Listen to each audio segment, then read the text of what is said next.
And so to sit there and be a knowing and willing participant in an administration that is engaging in a genocide that's killed 25,000 plus people, innocent people, 11,000 plus of whom are children. Stories about people getting amputations, children getting amputations without any anesthetic, babies being cut out of their mother's womb who've been killed in sniper attacks and being saved in an ICU unit, which God knows how that's even running on a wing and a prayer. You know, you have an obligation to make clear what the options are in this election. And instead of, by the way, immediately endorsing Biden the day he announced his campaign, or within a couple of days, if I recall correctly, you could have said, look, I know that that was before October 7th, but it wasn't before the 75 years of occupation in Palestine. Right. So there was an obligation, I would argue, for you to have been making a call for other candidates to get into the race or to get behind one of the more progressive candidates that had already announced. And so you were complicit. You don't get to just hold yourself at arm's length and say, hey, I'm in it, but not of it. That's just not how it works. Hello, everyone. I'm Rania Khalek, and this is Dispatches. We were told we had to vote for Joe Biden to stave off another 4 years of Trump, because Trump is the worst. All my life, that's what I've been told. I have to vote Democrat because the other guy is the worst case scenario. But what happens when the lesser evil is responsible for the worst case scenario? Joe Biden is facilitating a genocide in Gaza. Genocide is as bad as it gets. Is the Democrats vote blue no matter who, gun to our heads tactic gonna work this time around? If Biden loses, will they blame Arab voters for refusing to vote for a man who's demonstrated he doesn't see them as fully human? Or perhaps they'll blame the left again. Or maybe it'll be Susan Sarandon's fault, like they said back in 2016. There's always the China or Russia scapegoat. How come there's never any introspection? How come when so much of the country supports a ceasefire, this attitude is barely reflected among our elected officials?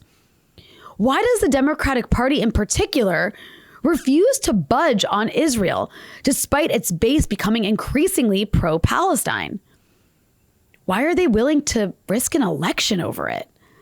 To discuss this and more, I'm joined by Briahna Joy Gray, host of Bad Faith podcast and co-host of Rising at the Hill. But before we jump into it, this is just the first part of this episode.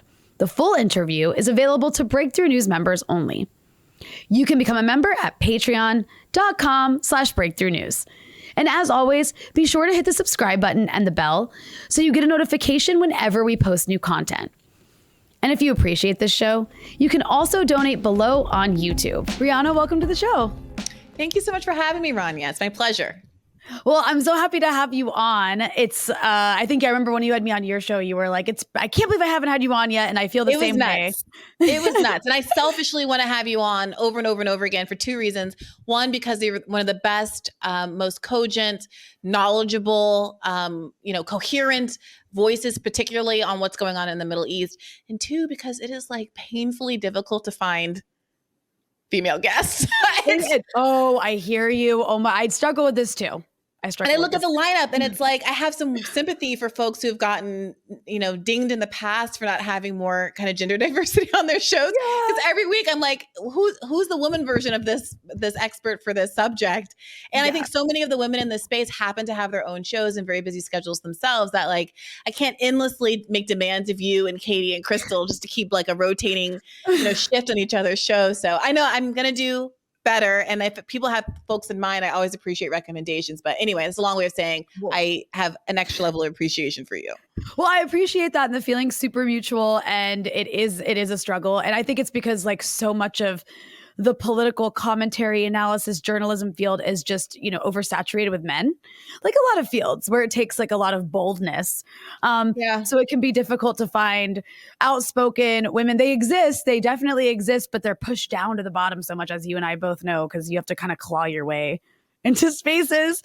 But I'm happy to have you on. I'm happy to have two women talking here. And there's so much I want to talk to you about. We're going to be going a bit into the Democratic Party and what's happening with the upcoming election related to the genocide in Gaza. But, I've really appreciated everything you've been saying, all the shows you've been doing on this issue. You've been so outspoken on what's happening in Gaza, even in some spaces where I know it's not entirely easy to be. So I want to open by just asking you on a personal level, what was your kind of evolution introduction into this issue? Is Palestine something you've kind of always understood? Or is it something that you maybe later understood when you got more into politics? And if so, how? Tell me about that.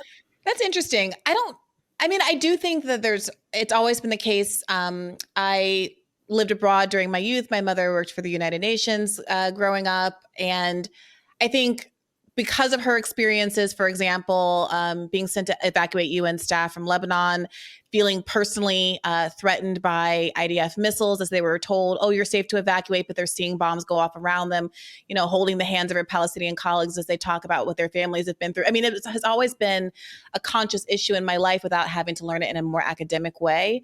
But certainly, I think, like most folks, even who consider themselves leftist, there was a lot more ambivalence in talking about the issue because we do get hit with these narratives that it's so complicated, it's a third rail, you don't want to cross certain lines.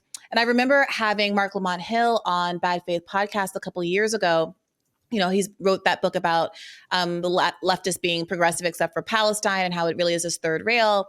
And obviously he had the experience of being fired from, CNN, for statements he made at the United Nations that got characterized as wanting to wipe Israel off the map when you say from the river to the sea or what have you. And so even when he and I were having that conversation, him being someone who was so much more knowledgeable and someone who was so much more confident, I remember it feeling a little stilted and awkward because both of us were still going way out of our way to avoid the third rail.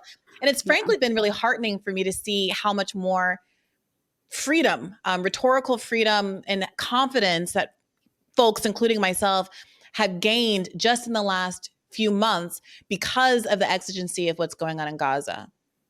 Yeah, that's a really good point. And, that's also really interesting about your mom. I had no idea you have like this connection to, I assume that's probably in the 80s when Israel had been in Lebanon or when? Or 2006? In 2006. I don't even know. Which time? I'm like, which time when Israel bombed Lebanon? It's hard. I got in that, I'm like, but yeah, no. I'm like, wait, that would be like, but no, that's really interesting. I mean, 2006 was quite a devastating time for Lebanon, but having personal family connection to that can really be eye-opening. But also, I'm curious, you just speaking about you and Mark Lamont Hill having a conversation, and I watched your conversation and I really liked it. But I'm just curious, obviously you're coming at this as a Black American woman, and there is a tendency among Israel's most ardent supporters in the U.S. to try to attack people of color with the anti-Semite label in a more vicious way than they do others. I mean, as growing up Arab in the U.S., I've experienced that a lot. Yeah. Just constant displacing of blame for the Holocaust, which I want to take every opportunity I can to remind people that white Europeans committed the Holocaust. Of course, but it gets this anti-Semitism that's historically very European Christian. White gets displaced on people of color a lot. So I'm just curious, like, how you've had to deal with that, because I do see how you get attacked and it does come at you much more viciously than it does somebody like our very good friend Katie Halper, for example. Yeah, it's interesting. Katie's in an interesting position, as are many pro-Palestinian advocates who are Jewish. There's a different kind of attack they get that is visceral in different kind of ways, I would say. There's a lot of, it's almost sometimes I think it's fierier and more visceral because they feel like they get called self-hating Jew and you should know better. And, it's a different character of response. I wouldn't say it was necessarily lesser, because I've seen some real vitriol directed at Jewish people. And I've had relationships with, kind of maybe let's call them progressive, but for Palestine Jewish leftists who are much madder at like a Katie type than me, because they think, well, Brianna, you're just silly. You don't know any better. You'll learn someday. Whereas Katie, they feel, or someone like Katie, they'll feel like, what's wrong with you? You're not there's something intrinsically wrong with you. I will say though, that I think that there's been a real response, particularly against Black Americans, because there's been a long-standing history of solidarity between Black Americans and Palestinians. I had a guest on who is a scholar of Jewish studies at Dartmouth recently, who was talking about the evolution of the relationship between Blacks and Jews in the United States, and really interrogating this idea that there was a break that happened in the 60s that was ideological in nature, as opposed to a break that happened because the solidarity was rooted in both in leftist Jews and leftist Blacks, both being communists and socialists and having a internationalist view of the world and seeing Israel as a kind of settler colonial project. And what happened when there was more assimilation among American Jews into mainstream American society, and their politics simply shifted into a more liberal style of politics. And that was the cause of the break, as opposed to any actual values or difference of just difference of opinion between the races on the question of Israel. It was really about a broader ideological kind of left versus liberalism divide. And so I'm really interested in those kind of questions, but also really interested in tracking the history of kind of a consistent Black understanding, leftist Black understanding of why the rights of Palestinians are so important and linked to our own historical trajectory in the United States and the trajectory of so many disenfranchised people around the world. And so I think knowing that and seeing that, there has been an effort to attack Black allies, or whatever you want to call them. In particular, you see this with the discourse around college campuses, like how dare these Black groups be in solidarity with pro-Palestine groups. You see this in the way that DEI is lumped into the critique of the pro-Palestinian protesters. You saw this really early on with the Deborah Messings of the world saying things like, we stood up for you and Black Lives Matter, and now look what you're doing to us. Like a real effort to corral the horses and act as though as two oppressed groups, we should be standing together, instead of asking the question about whether or not as two oppressed groups, we should be standing together along with the third oppressed group, the Palestinians, and who really is betraying the once shared ideology, who is the one that's forgetting that we're supposed to never forget, as opposed to recharacterizing it as we'll never forget, we'll never repeat this for Jewish people, as opposed to for anybody at all in the world. Yeah, and gosh, for Deborah Messing, I mean, was Deborah Messing? I'm sorry, I could be wrong, Brianna, but was she at the forefront of those 2020 protests? Did I miss that? Not that I recall. I didn't see her there. No, I'm just kidding. I mean, I'm just saying. Who was it that said? Oh, it was one of those. Was it Jim Clyburn? Somebody back in, do you remember that in 2016, they were talking about Bernie Sanders and civil rights protests, and one of the, the really legendary Black electeds who, marched across Edmund Pettus Bridge, threw Bernie in the bus and was like, well, I never saw him at any protests, so he must not have been a participant in any civil rights. So that was a deep callback. I don't really mean to suggest that if I didn't personally see Deborah Messing at a protest, she must not have been there. But the idea that Juliana Margulies was another one of these ones that specifically said, do you remember that clip? I don't want to mischaracterize it because it's going to sound like I made it up, because the real thing was so bad.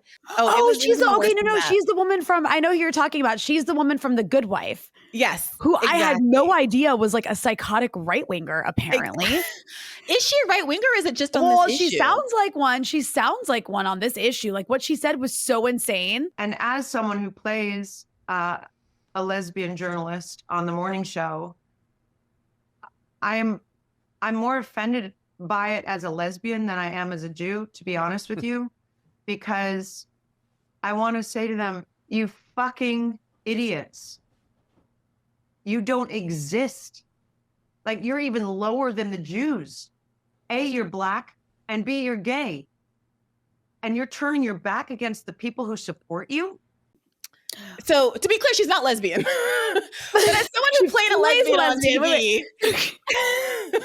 she's like embarrassing. She's extremely offended by like Black queer people, I guess, standing in solidarity with Palestinian humanitarian rights. So here we are. That is so, I remember seeing that. That was like a month or so ago, maybe a little bit more. And I remember seeing that and thinking, oh, I liked The Good Wife. That's unfortunate. And also I didn't know she was in the next season of The Morning Show, because I haven't really been able to watch TV for the past few months. Because I've just been like too obsessed with Gaza. Yeah. And on top of that, I was like, is she speaking? I'm confused. Is she speaking for lesbians, or is she speaking for Jewish people? Or she is unironically speaking for lesbians, because she plays Reese Witherspoon's love interest in the latest season of The Morning Show. And apparently Black people need to listen to her. I'm still It's been incredibly embarrassing to watch like people like her, people like Amy Schumer, people like Deborah Messing. Not that I'm surprised, but it's just so crazy. I'm like, do you hear yourself? Do you hear yourself? It's stunning. But I do want to ask you, I think maybe you have insight into this, maybe you don't, but I'd still love to get your at least take on it. You were the press secretary for Bernie Sanders. And I was a big Bernie Sanders supporter. I've been unbelievably disappointed. In a way where I'm just like, this is unforgivable. In Bernie Sanders' refusal to call for a ceasefire. I know he's been doing other stuff. He's been trying to promote this bill to condition aid to Israel, military aid to Israel on, I'm not really sure what, I don't know, Israel has to stop killing as many people. There's a pre-existing law that says that America's not supposed to give aid to anyone who's committing humanitarian rights abuses. I think it's called the Leary Law. I think it's the Leahy law. Yeah. Okay. And he's simply asking for it to be enforced. And then he tried this other thing that didn't work, where he wanted there to be some congressional review on the prospect of human rights violations. Just let's look into it. Not saying we're going to do anything about it just yet. Just might we consider taking a gander before we approve another multi-billion-dollar aid package to Israel?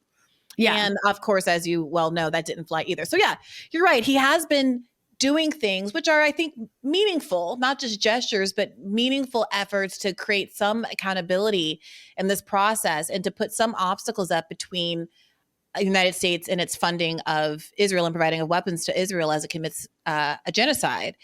But the fact that he's willing to do that and walk right up to the line without saying the words, I want a ceasefire, it's difficult to understand. It's truly bizarre. And it makes it seem pretty obvious that there's some kind of red line that's been drawn internally among Democrats within the Biden administration, however you want to characterize it, where people have been pressured pretty significantly not to cross that particular line. And it is difficult to understand. I can't claim to have made sense of it. Yeah, I remember, I don't remember where, but I think I saw James Zogby, maybe it was on Democracy Now! Or something, say he's not taking my calls. I've tried reaching out to him. He's not taking my calls. And I do remember back in 2016, I wasn't a huge fan of Bernie Sanders at first, because back in 2014, when Israel was doing Operation Protective Edge, I think it was called, Bernie Sanders, there was a town hall he was having in Vermont, and a bunch of his people from his constituency were calling for a ceasefire, and he had them kicked out. Mm-hmm. And I was like, who the hell is this guy? I wasn't familiar with Bernie Sanders at the time. So I was like, who the hell is this old white senator? Mm-hmm. And so I held a grudge, and then it came to 2016 and everybody was so excited. And I was like, nope, I don't care. This guy sucks on Palestine. And then I remember he brought on Cornel West. And then I remember he started shifting what he was saying and listening to people. And then I still remember that really iconic moment in Brooklyn when him and Hillary Clinton had a debate. And he said something really basic. He was Hillary Clinton said something so disgusting, something like Hamas dresses in civilian clothing so that when they die, or when they get killed by the Israelis, they get counted as civilians, something disgusting like that. And Bernie Sanders took issue with it. And he told her no, Palestinians are human beings and they're deserving of basic rights. And I remember the whole room just erupted in applause and cheers. And I was like, holy crap, this guy's awesome. Yeah. And he's going on Jake Tapper and he's like, how are you going to call me an anti-Semite? My parents, they fled pogroms, what? And it just didn't work. And he was really good. I was amazed. And he stayed pretty good on it. So this time I'm just what on earth is happening? Yeah. Well, I think it's also, go ahead. Yeah, go ahead. No, you go ahead. I'm sorry. I was just going to bring it to I think it's also, maybe it's a Democratic Party thing. Maybe it's a problem among our progressive leadership things. I don't know. That's all I was going to say, but go ahead, take it from there. Well, no, I think part of it is that the Overton window has shifted so radically to the left that there was a time in 2016 where all you have to say is Palestinians are people too, and you can get a room full of applause. But it's a good thing that we have been creeping toward, I think, a better collective understanding of the crisis, the ongoing crisis of the occupation, not just the more immediate post-October 7th siege crisis. And as a consequence, he has found himself on the wrong side of where most people are. I don't know that he moved so much that the world moved around him. And I don't think it was necessarily wrong to give him credit for being ahead of the curve at one point in time. But we are also confronted with a stark reality that now he's very much behind the curve. I mean, back in 2008, it felt like a breath of fresh air for John McCain to say to that heckler who said Obama's a Muslim and is bad, Right. well, it's okay to be Muslim, right? Like that felt like, oh my God, give him a civil rights hero prize. That was the environment at the time. And, obviously a lot of people were like, that's the bare minimum even then. But the point is, it continues to be disappointing. Just because he's an older guy, I don't think excuses him not moving with the times as they're shifting, especially since because he's ostensibly toward the end of his political career. It does seem like the stakes of him doing the right thing in this moment are low. You see so many of advisors, people like Matt Duss are increasingly critical of the Biden administration online. We can all agree that they're not doing so enough, but like you can see the people that are around him be sharper and sharper in their criticism, even people like Ro Khanna. And so the question becomes, what is Bernie holding out for? Like, what is it? What is he being, how is he being pressured in this moment to go right up to the line and say everything but for the word ceasefire?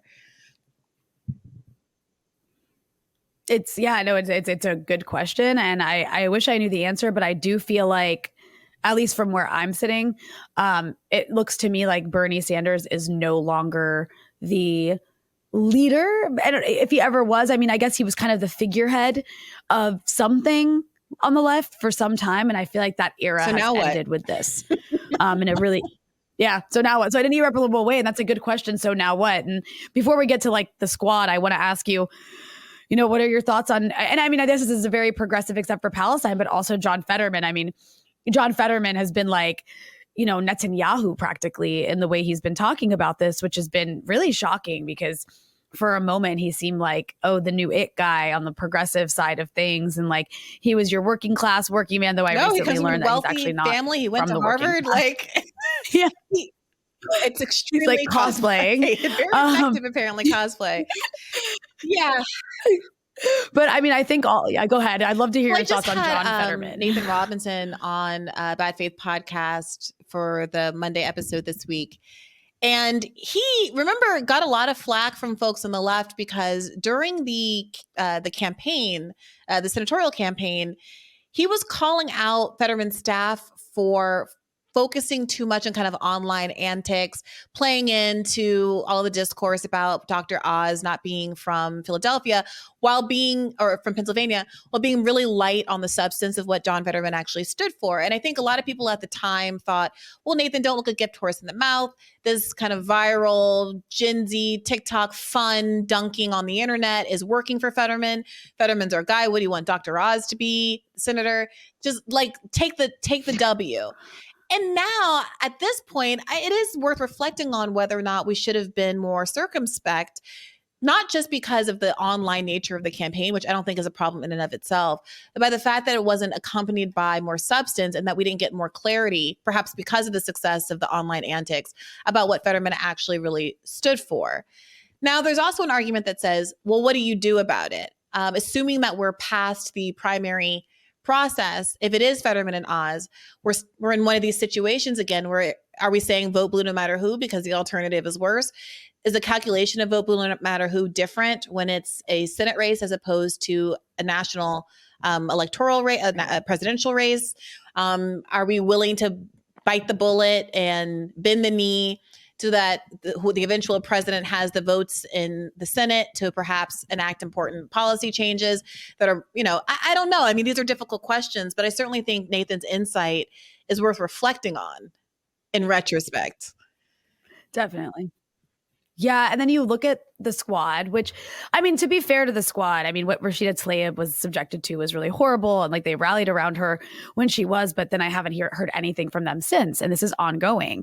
I'm not sure what they've been doing. I mean, I think that they've called for ceasefires individually. I know that they've held a couple like sort of photo ops outside of the Capitol, but they've sort of disappeared on this issue.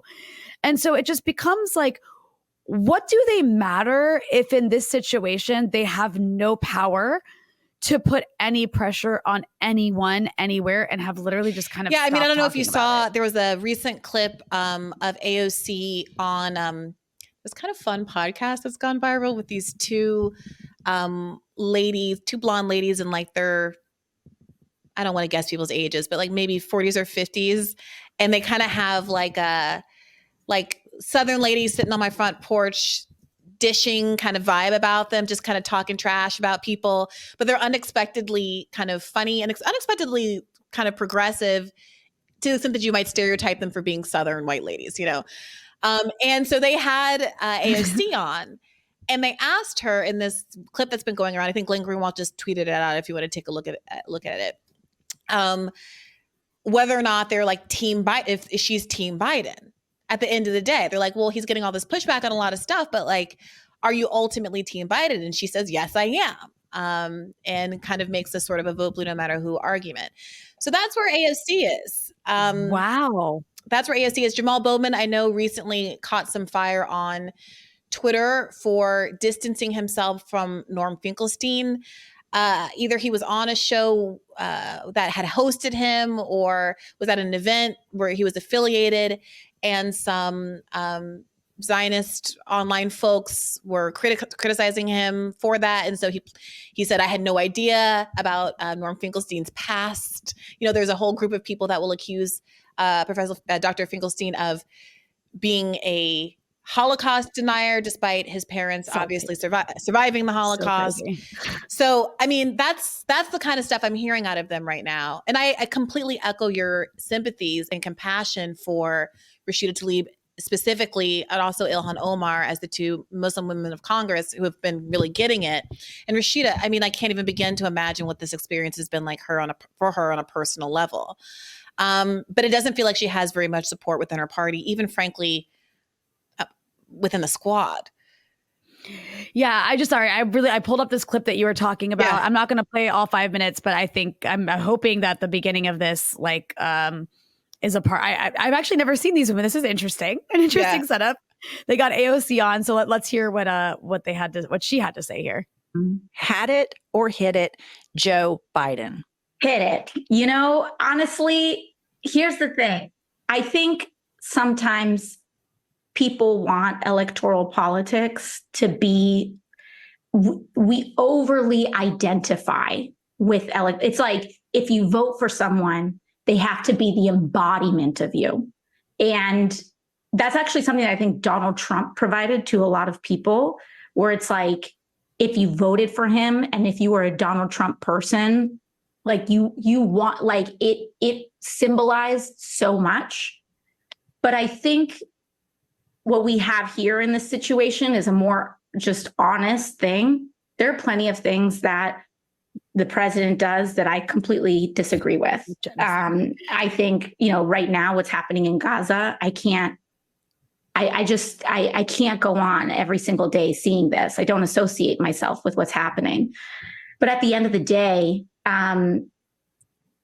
we have to acknowledge that we just can't allow this fascist movement to grow in this country. And what I think is actually hopeful about our politics is that we can exist outside of electoral politics in organizing our communities and standing with our friends. And, if it's coming down to this next election, for me personally, the decision to vote is not a difficult one for me, because just because I'm voting for him doesn't mean that he embodies everything about me. Right. So that to me is where I'm at. But I think, it's people are going to get mad on the internet because that's what they do. But I think we just got to be adults about the situation and realize that electoral politics is just one small sliver of how we make the world better. And if we put all of our eggs into that basket, people start acting way too crazy. And okay, I get what she's saying, but here's the thing. And I'd love your take on this too, because that's the first time I'm seeing that. She's not just some person. She's not just some voter, right? Like that's actually that's a fair argument she made. I don't necessarily disagree. If that's someone's opinion.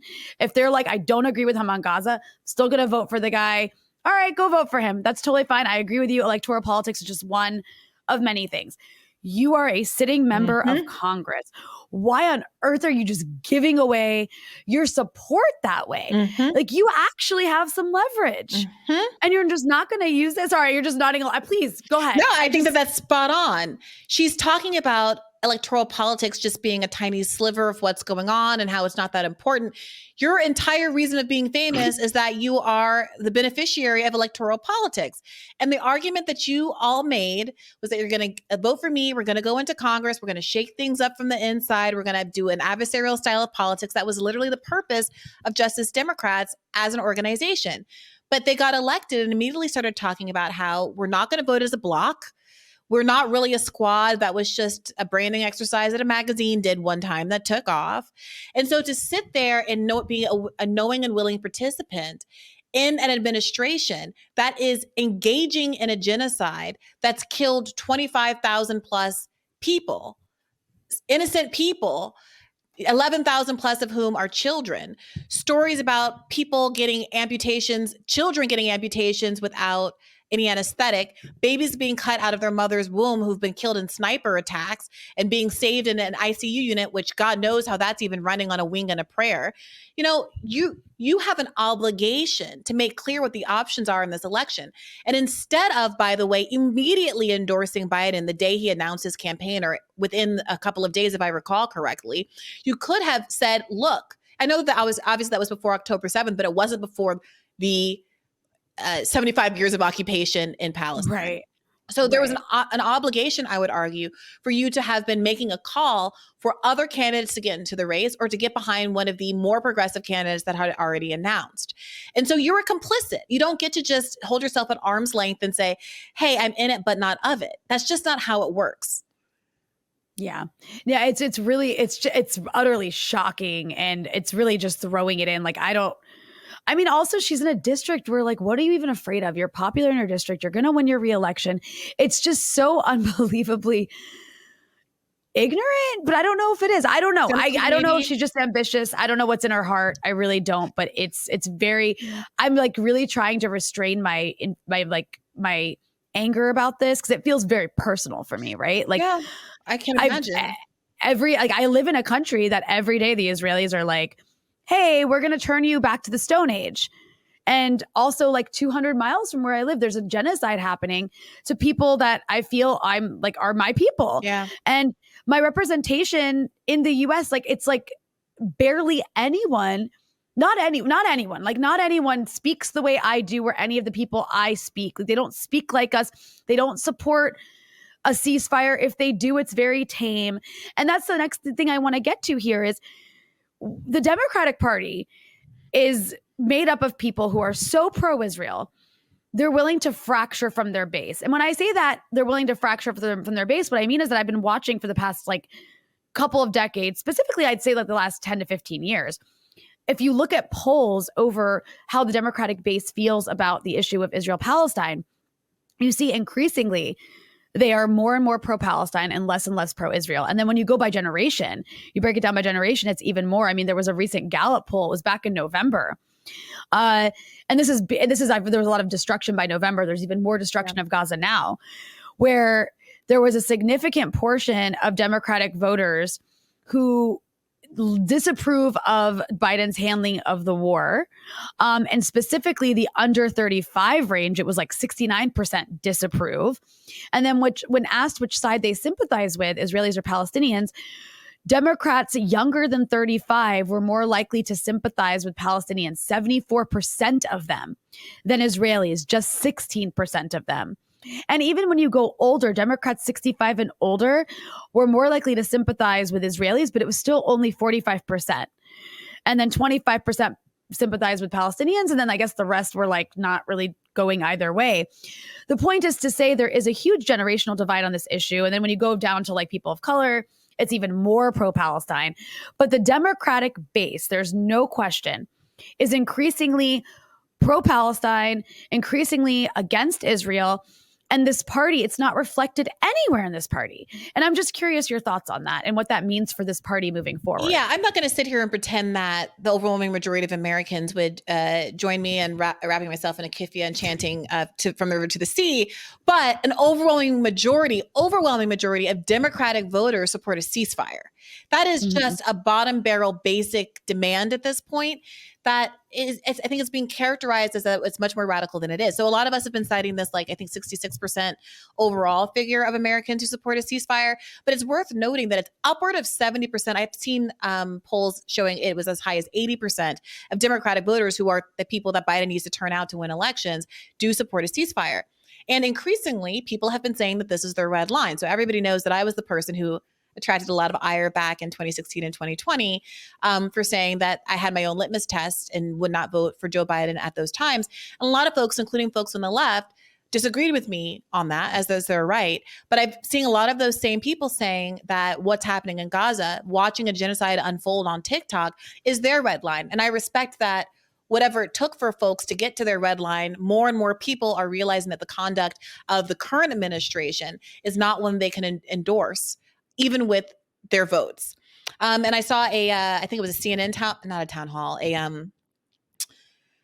like a voter panel that was been going around the last couple of days, going kind of viral, in which one young woman was asked about what her kind of non-negotiables were and whether she was concerned about reproductive health. And she very articulately explained that, of course, reproductive health is a priority for her, but that it would be hypocritical of her to vote for Joe Biden to protect her own reproductive health, when there was a front page story today about Palestinian women using scraps of tents and getting infections because they don't have menstrual products, or women having their babies cut out of their stomach without anesthetic in these C-sections that have to take place without any working hospital infrastructure. And another gentleman on that panel, who's Muslim American, was saying that he and everybody he knows in his own community are not voting for Joe Biden. He specifically said, I used to make fun of single issue voters. I used to not respect single issue voters. I thought it was irresponsible. But now I'm in a place where, yes, I am a single issue voter, and I absolutely will not be voting for Joe Biden because of what he's doing in Gaza. And I know many Arab Americans and Muslim Americans feel the exact same way, especially concerning for Democrats that so many are concentrated in a must-win state like Michigan. Yeah, I mean, I can say, like, my Arab family, nobody is going to, like, they're like, I can't. Even if he stops at this point, even if he stops this war tomorrow, they're like, he doesn't see us as human. Yeah. He doesn't care about killing our children. Like, this man is disgusting. They don't see a difference between him and Trump at this point. It's like genocide is the worst case scenario. We're always told lesser evil because the worst case scenario. What's worse than genocide? And I obviously recognize that Donald Trump poses, a different kind of threat domestically in the US, especially with the movement that comes with him. But I completely understand. I can't cast a vote for somebody who has repeatedly justified the mass murder of babies. Like, I just can't. And, Joe Biden has been asked on more than one occasion, though this one was at least on video, like, about like, are you concerned about it at all about Arabs basically not voting for you because of what's happening in Gaza? And here's a clip of recently a reporter asking him that very question. And the audio is not so great, but I'm going to play it anyways. It's very short. Let's take a listen. Part was, are you concerned with the Arab American voting for you during this election because of Gaza? Many say they will not vote for you. Well, look, the president wants to the former president wants to put a ban on Arabs coming into the country. We'll make sure we understand who cares about the Arab population, number one. Number two, we got a long way to go in terms of settling the situation in Gaza. So for hopefully people who are just listening or even watching could hear, but I'll just reiterate what he just said there. So his argument to this reporter asking him, a lot of Arab Americans say they don't want to vote for you because of what's happening in Gaza. His argument is, yeah, but Donald Trump wants to deport Arabs. So like they need to think about who actually cares about them and who doesn't. So you're telling me my choices are somebody who's supporting a genocide against Arabs versus somebody who wants to deport him? What on earth kind of choice is that? It's really remarkable. It's extremely dark. I saw some other people pointing out that it's a Muslim ban, not an Arab ban, and pointing out how many, Right. I think most American Muslims are not Arab and vice versa. I mean, they're both like, they're overlapping, but obviously Most Arab Americans are actually Christian, if I'm not mistaken. Yes. Yeah. So in both directions, the Venn diagram, he's like missing out on relevant populations here, or being overly inclusive of some.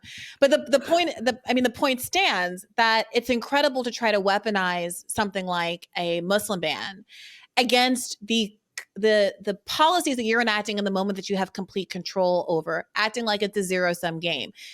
He's basically saying you have to allow me to act with impunity because look what the other guy is going to do. Rarely do we see such an explicit articulation of how pernicious vote blue no matter who is, because the follow-up should be, what does one have to do with the other? People are asking whether you, in your capacity as president of the United States right now today, who is fully funding and providing diplomatic cover for a genocide being conducted by a country that's described as one of our greatest allies, whether or not you have any plans to bring an end to it. Are you planning to earn people's respect and their votes by bringing an end to one of the most horrific humanitarian disasters that any of us have ever watched unfold before our eyes in the modern era?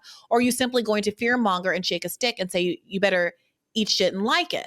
And that's exactly, I mean, this is like a version of you ain't black, right? This is a version of something that Joe Biden has been saying to various demographics who have the demographic groups that have the audacity to stand up and say, why should I affirmatively vote for you? And I think that there's going to be a really tough wake-up call for Joe Biden and the Democratic Party, because I have seen increasingly people who are usually very protective of Joe Biden and defensive of the Democratic Party and whatever they do slowly start to, or at least express some worry that this particular kind of attitude that's been expressed by Biden is going to cause them to lose it. And it's going to be downstream effects. You know, you might be Gretchen Whitmer sitting there in Michigan thinking, golly, I'm really seeing what my constituents are saying, what all of my Arab American and Muslim American constituents are saying here in Michigan. And if I stand too close to Biden, is this going to come and bite me in the butt a little bit down the line?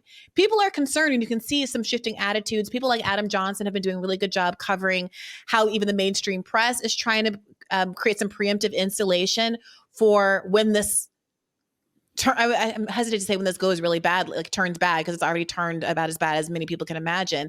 But they're already laying the foundation for, oh, Biden wanted caution. Oh, Biden tried to intercede. Oh, Biden tried to convince Netanyahu. Oh, friction between Biden and Netanyahu, as though he doesn't have the power to turn off aid and weaponry with a flip of a switch. It's truly incredible. And I'm also just kind of waiting for the moment when there's going to be those like white liberals who are going to be like, well, it's the fault of the Arabs.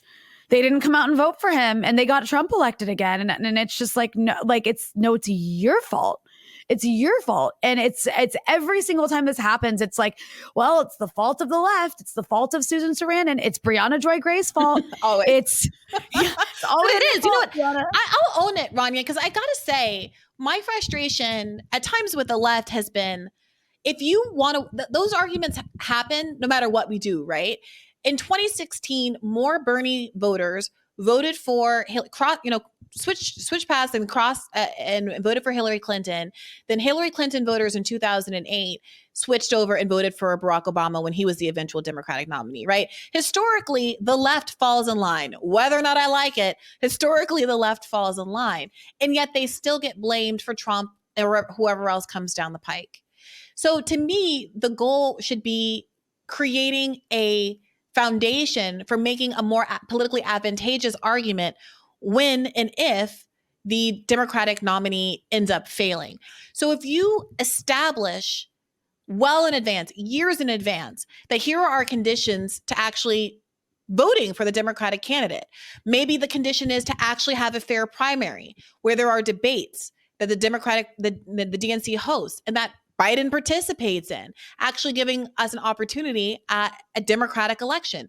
Maybe one of the conditions is, having a certain amount of equality and coverage for the candidates that we would like to see entertained more seriously in the race because they share our own politics. Maybe it's a specific policies that we want Biden to engage in that he promised at one point when he was running 4 years ago that he has obviously reneged on.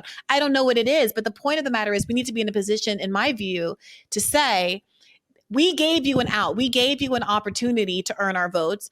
We didn't ask for things that were unreasonable. We asked for things that are populist. We asked for things that are deliverable, things that can be delivered via executive order and the like, or that are fully in control of the Democratic Party. And you failed to do that. So to the extent that you lost, it is clearly not on us because you had every opportunity in the world to satisfy these very reasonable and broad demands. And I would hope that as part of that project, the broader public that buys into these mainstream narratives about how the left is the problem child will start to ask themselves, well, is the left really the problem? Or is the Democratic Party really so committed to its neoliberal politics over actually winning and defeating fascism, in quotation marks, that it is willing to, it would rather lose than take even one small side shuffle to the left? And by the left, I mean the center, where most people are. Right, exactly. Well, and I think that one thing that we're going to see instead of what you just described, which is like there should be this introspection and this recognition, but we don't see it in the mainstream. So those conversations that are having to happen naturally among people, if they do it all, or if they happen to stumble onto like your show or my show. But there is, I think we got a little bit of a sneak peek of the kind of response we're going to see to people who refuse to vote for Biden. And that was with this recent interruption when Biden gave a speech at Mother Emanuel AIM Church in South Carolina, which was, of course, I believe this was on the anniversary of the shooting back in, 2015? No, actually, I don't even remember what year it was. I don't know that it was. I saw people saying it was on the anniversary, but was it actually? I'm actually not even sure, but maybe I was actually under Trump, so it couldn't have been 2015. I don't know why I'm suddenly throwing 2015 out there. Yeah, it was in June. It was in June of 2015. Oh, it was 2015. So what's interesting about the fact that it was in June is the fact that people tried to run with the idea that this was an anniversary speech when he was just giving basically a campaign speech in that case. Right. So he's at this black church speaking, and here's the video of the protest. I'm just going to play it real quick. Without light, there's no path from this darkness. If you really care about the lives lost here, you should honor the lives lost and call for a ceasefire in Palestine. Ceasefire now! Ceasefire now! Ceasefire now! That's all right. That's all right. That's all right.